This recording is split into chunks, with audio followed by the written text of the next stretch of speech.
Food is never just food, it is a mirror held gently in front of the mind. When you sit down to eat, you are not only feeding the body, you are revealing how you relate to life itself. Do you rush, or do you arrive fully? Do you eat with tension, or with ease? Do you treat nourishment as something scarce or as something generous that has come to meet you? Once I shared a simple lunch with someone known as Roaring Hammy. The name sounded loud, yet the man himself ate quietly. We sat at a small wooden table, sunlight resting on our bowls. Before touching the food, he paused, not to perform a ritual, not to impress anyone, but to actually see what was there. He looked at the rice, the vegetables, the steam rising gently, and he smiled as if greeting an old friend. He said to me, "Watch how you eat, and you will understand how you live." As we ate, he showed me how each bite carries a lesson. When I lifted the food carelessly, he asked me to notice the mind behind the movement. Was it impatient? Was it distracted? When I slowed down, the taste changed. Not because the food changed, but because the mind did. He explained that food reflects the respect we have for life, the farmers, the soil, the rain, the unseen chain of effort that allowed this meal to exist. At one point, I noticed a habit in myself, reaching for the next bite before finishing the one already in my mouth. Roaring Hammy laughed softly and said, "This is how people chase abundance while ignoring what they already have." That moment stayed with me. I realized that when we eat without presence, we train the mind to believe that satisfaction is always elsewhere, always in the next thing. When food is treated as cheap, rushed, or unworthy of attention, the mind quietly absorbs the belief that we are also unworthy of care.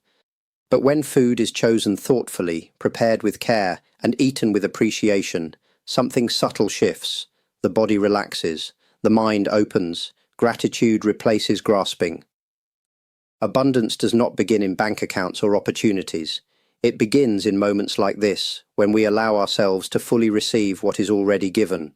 When you honor your food, you are practicing how to honor abundance itself. Abundance cannot stay where gratitude is absent. Even the finest meal becomes empty when it is received with complaint or distraction. To receive nourishment fully, the heart must be open, not clenched around expectation or worry. This is why the way you receive food matters as much as the food itself. Many people eat while thinking of something else, yesterday's regrets, tomorrow's fears, comparisons with others. When the mind is elsewhere, the body eats alone. In such moments, food fills the stomach but does not nourish the spirit. The habit of half-receiving trains the mind to believe that life itself is never enough, no matter how much it offers. When you sit with a meal and truly receive it, something quiet happens. You are practicing how to accept goodness without suspicion. You are telling the body, it is safe to be cared for. This message travels deeper than thought. It softens old tensions and loosens the grip of scarcity that lives in the nervous system. Gratitude is not forced politeness. It is a natural response when you see clearly. When you recognize that this food came from many hands, from soil and sun and time, gratitude arises on its own. In that moment, eating becomes an exchange rather than a transaction. Life offers nourishment, and you respond with appreciation. This balance creates flow. Great food, when received with openness, teaches the body that pleasure does not have to be earned through struggle. It reminds the mind that goodness can arrive without pain. For those who believe abundance must always be chased or proven, this is a profound retraining. Each meal becomes a gentle lesson in allowing rather than forcing. When you receive food with calm awareness, you are rehearsing how to receive opportunities, relationships, and prosperity. You are learning not to rush past blessings or diminish them with doubt. The body remembers this lesson. Over time, it begins to expect support rather than resistance. Abundance is drawn to those who know how to receive. A clenched hand cannot hold rice, and a guarded heart cannot hold prosperity. By receiving nourishment with gratitude and openness, you quietly invite life to offer more. Quality carries its own kind of teaching, not through words but through feeling. When the body encounters food made with care, grown with patience, and prepared with attention, it recognizes something familiar. It recognizes dignity. This recognition matters more than people realize. Many believe that abundance comes from quantity, more food, more choices, more excess. Yet the mind trained on quantity never feels satisfied. It learns to consume without sensing value. When quality is ignored, eating becomes an act of filling rather than honoring. The body is full, but the sense of richness is missing. Great food speaks quietly. It does not shout for attention. A single well-made dish can teach the body more about abundance than a table crowded with careless excess. When you choose quality, you are telling yourself that life deserves discernment. You are saying that not everything must be rushed, cheapened, or treated as interchangeable. This choice has consequences beyond the plate. The mind that recognizes quality begins to seek it everywhere. In work, in relationships, in how time is spent. It becomes less willing to accept what is draining or disrespectful. This is not pride, it is alignment. Scarcity thinking whispers that you must take whatever you can get. Quality thinking responds, I can wait for what is right. There is also an energetic difference. Food of quality carries calm. It does not agitate the senses or pull the mind into craving. Instead, it settles the body and clarifies perception. From this settled state, wiser decisions emerge naturally. Abundance flows more easily when the mind is clear, not frantic. When people deny themselves quality out of fear, fear of expense, fear of indulgence, fear of not deserving, they reinforce an inner belief of lack. But when quality is chosen with respect rather than attachment, the message changes. The body learns that good things are allowed. The nervous system relaxes into trust. Quality matters because it trains the mind to recognize value. And when you recognize value, you become someone who can hold abundance without losing balance. Pleasure becomes a problem only when it is mixed with fear. Fear of having too much. Fear of losing control. Fear of not deserving what feels good. When pleasure is wrapped in these thoughts, the mind tightens, and even delicious food becomes a source of tension. This tightening is not harmless. It teaches the body that joy is dangerous and that abundance must be guarded against. When you eat great food without guilt, something rare happens. Pleasure is allowed to rise and pass naturally, like a wave. There is no clinging and no pushing away.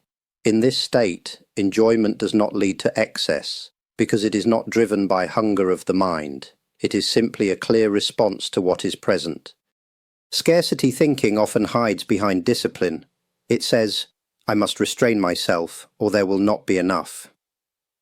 But true discipline is not punishment. It is clarity. When the mind is clear, it knows when it has had enough. Guilt clouds this knowing. It makes people eat past satisfaction or deny themselves until craving explodes. Eating with pleasure and without attachment trains the mind in a powerful way. It shows that good experiences can be trusted, that they do not need to be seized or prolonged, that abundance does not vanish just because you relax into it. This lesson gradually dissolves the fear that keeps prosperity at a distance. When pleasure is accepted calmly, the nervous system learns that safety and enjoyment can coexist. From this place, the mind stops chasing and starts allowing. Opportunities are recognized instead of forced. Generosity feels natural instead of threatening. Great food enjoyed without guilt becomes a teacher of balance. It whispers that abundance is not about holding on, but about moving freely with what arrives. When you stop fearing pleasure, you stop signaling lack to the world, and when the signal of lack fades, abundance finds a place to stay. The way you eat is a form of training. Not training the body alone, but training the mind to recognize sufficiency. When eating is careless, the mind learns to overlook completion. It keeps searching, even when enough has already been received. But when eating is careful, the mind is taught how to notice fullness, satisfaction, and quiet completion. Careful eating does not mean rigid rules or constant self-monitoring. It means presence. It means allowing each bite to arrive fully before reaching for the next. In this simple act, the mind practices staying with what is real rather than chasing what is imagined. This skill extends far beyond the meal. A mind trained in careful eating becomes less impulsive. It learns that waiting does not equal deprivation. It discovers that satisfaction unfolds naturally when attention is steady. This directly counters the habit of scarcity, which rushes, grabs, and fears being left behind. When the mind knows how to stay with a bite of food, it also knows how to stay with an opportunity. It does not panic or overreach. It recognizes timing. It senses when something is complete and when it is not yet ready. This sensitivity is essential for abundance to flow without chaos. Careful eating also builds trust between the mind and the body. The body feels listened to, not overridden. In response, it communicates more clearly. Hunger becomes honest. Fullness becomes reliable. From this trust, restraint becomes effortless. You stop not because you should, but because you are complete. Prosperity requires this same inner communication. Those who cannot sense enough in the body struggle to sense enough in life. They accumulate without ease and consume without peace. Careful eating gently corrects this pattern, one meal at a time. By eating with care, you teach the mind how to receive, how to pause, and how to recognize fulfillment. These lessons shape how abundance enters and remains in your life. Fear is one of the most common ingredients added to food, even when it cannot be seen. Fear of not having enough. Fear of gaining too much. Fear of choosing wrongly. When meals are eaten under these invisible pressures, the body tightens and nourishment is partially blocked. The stomach may digest, but the mind remains hungry. Eating in fear trains the nervous system to expect loss. It sends a subtle message that resources are fragile and that enjoyment must be monitored. Over time, this posture spreads beyond the table. Decisions are made defensively. Opportunities are approached with suspicion. Abundance hesitates in such an environment. When fear is released, eating becomes a statement of trust. Trust that there will be another meal. Trust that the body knows how to regulate itself. Trust that pleasure does not automatically lead to harm. This trust is not naive. It is rooted in listening rather than controlling. As fear softens, the body relaxes. Digestion improves. Satisfaction becomes clearer.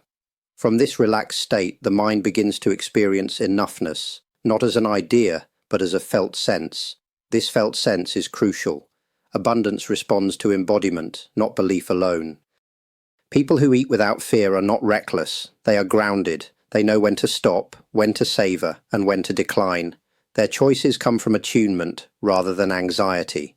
This same attunement guides them in work, finances, and relationships. When you stop eating in fear, you stop signaling desperation to life. You move from survival into participation. Meals become reminders that support is present and ongoing. From this reminder, a quieter confidence grows. Abundance begins here, in the moment you allow yourself to be fed without bracing for loss. No meal arrives alone. Behind every dish is a long chain of effort, care, and intention. When this chain is unseen, food becomes an object to consume.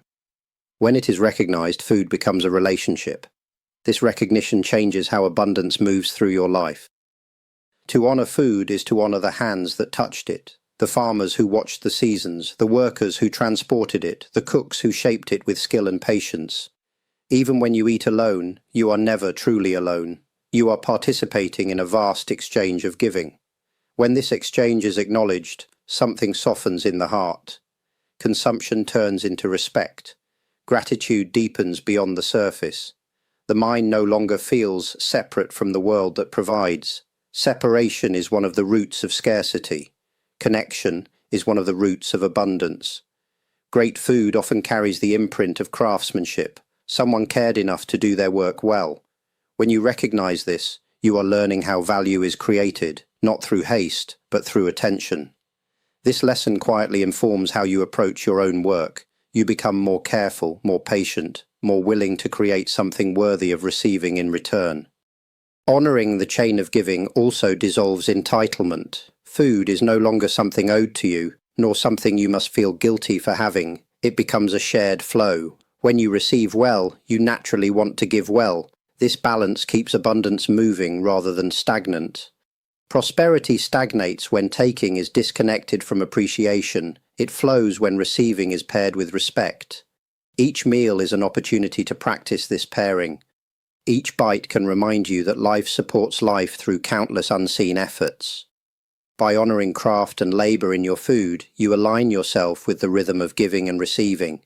In this rhythm, abundance circulates naturally, without force or fear. The body is often underestimated in its ability to sense worthiness. Many people feed it poorly, ignore its signals, or punish it for seeking pleasure. When this happens, the mind begins to doubt its own deservingness. How can abundance enter a vessel that believes it is unworthy of care? Allowing the body to feel worthy of good things is a radical practice. It begins with small gestures, choosing nourishing food, preparing it with care, eating slowly, savoring each bite. These acts signal to the nervous system that the body is valued. This is not vanity or indulgence, it is alignment. When the body feels honored, the mind begins to trust life. Many avoid good food because they fear it will make them greedy or weak, but denying the body does not cultivate strength, it cultivates scarcity, tension, and anxiety. When you choose to feed the body well, you are teaching yourself that abundance is acceptable, that comfort and pleasure are compatible with presence and discipline. The mind and body are partners. When the body is ignored or treated as unworthy, the mind struggles to receive fully as well. But when the body is respected, clarity and ease arise naturally. The digestive system relaxes, energy flows, and the mind notices opportunities that were previously invisible. Feeling worthy of good things does not mean taking more than you need. It means receiving fully what is given and allowing it to nourish both body and spirit. This internal permission transforms the way abundance enters life. You no longer push or chase, you simply allow. Abundance is drawn to those who can inhabit their own value. When the body is cared for and honored, it radiates a quiet confidence that life itself can recognize. Nourishing the body becomes an invitation for life to respond in kind. Daily meals, though simple, are profound teachers. Life often convinces us that only grand events or extraordinary achievements hold meaning, yet true prosperity is cultivated in the ordinary repeated acts of care. How you eat each day reflects how you navigate the flow of life itself. When meals are treated with attention, gratitude, and calm, they transform into a practice rather than a task. Sweeping rice onto a bowl, chopping vegetables, pouring tea, all become opportunities to engage fully with the present moment. This engagement trains the mind to recognize abundance where it might otherwise go unnoticed. The ordinary becomes extraordinary because it is received consciously. Many people rush through daily meals thinking that their worth is tied to productivity or performance. In this rush, the body is fed, but the spirit is ignored. The mind learns that life must be seized aggressively, that satisfaction is always deferred. But when you pause, when you give presence to the simplest nourishment, you teach yourself that abundance does not require force. It can be accepted fully and quietly in each moment. This practice extends beyond the table. A mind trained in awareness of daily meals begins to notice subtleties in opportunities, relationships, and circumstances. You no longer overlook small gifts of life. You begin to recognize them as part of the continuous flow of abundance. Gratitude and presence create a fertile ground in which prosperity naturally grows. Abundance, therefore, is not an external prize to chase. It is cultivated through repeated acts of attention, care, and recognition. Daily meals become the rehearsal for receiving life's fullness. By practicing presence and respect in small moments, you gradually learn to live in a world that continuously feeds you back. The ordinary becomes the path to extraordinary richness. Abundance is not a distant destination. It is not a goal to be chased, a treasure to be hoarded, or a prize won through struggle. It is a living flow that enters when the mind, heart, and body are aligned to receive. Every meal, every act of care, every moment of attention is a doorway to this flow. When you treat food with respect, when you receive it with gratitude, when you savor it with awareness, you are practicing how to accept life's goodness. These moments are not isolated, they ripple outward. How you approach nourishment shapes how you approach relationships, work, and opportunity. Each mindful bite is a lesson in trust, presence, and worthiness. Life responds to this quiet practice. When abundance is welcomed at the table, it begins to arrive elsewhere. Opportunities appear in subtle ways, connections deepen, energy and clarity increase. The mind that knows how to receive fully at a meal begins to recognize what is offered in all areas of life. Living in a world that feeds you back is not about luck or privilege. It is about alignment. It is about honoring the chain of giving, caring for your body, allowing pleasure without fear, and embracing quality with discernment. When these practices are woven into daily life, abundance becomes less about seeking and more about inhabiting. The meals you eat become more than sustenance. They become teachers. They remind you that life is generous, that you are worthy, and that goodness can be accepted without resistance. In this way, every act of mindful eating becomes a meditation on abundance itself. To live fully is to live as if every moment is nourishing. To eat fully is to invite life to offer its best. And when you do, abundance does not merely appear. It flows naturally, effortlessly, and endlessly into your life. Abundance is not something far away or difficult to grasp. It begins in the simple, mindful acts of daily life, especially in how we approach our meals. When we eat with presence, gratitude, and respect, we are training the mind and body to receive fully. We honor the effort behind every dish, allow ourselves to enjoy pleasure without fear, recognize quality, and feel worthy of nourishment. These lessons ripple outward, shaping the way we experience relationships, opportunities, and the world itself. Each meal becomes a practice, a doorway to greater ease, clarity, and prosperity. By embracing these teachings, we see that abundance is not earned through struggle, nor hoarded through anxiety. It is invited through awareness, gratitude, and trust. Every mindful bite becomes a meditation on life's generosity and a reminder that we are deserving of its gifts. If this reflection resonated with you, please like this video and share it with others who might benefit from these teachings. Subscribe to the channel to continue exploring practices that cultivate calm, clarity, and abundance in everyday life. By supporting this work, you are helping create a community that values mindfulness, presence, and the quiet power of living fully.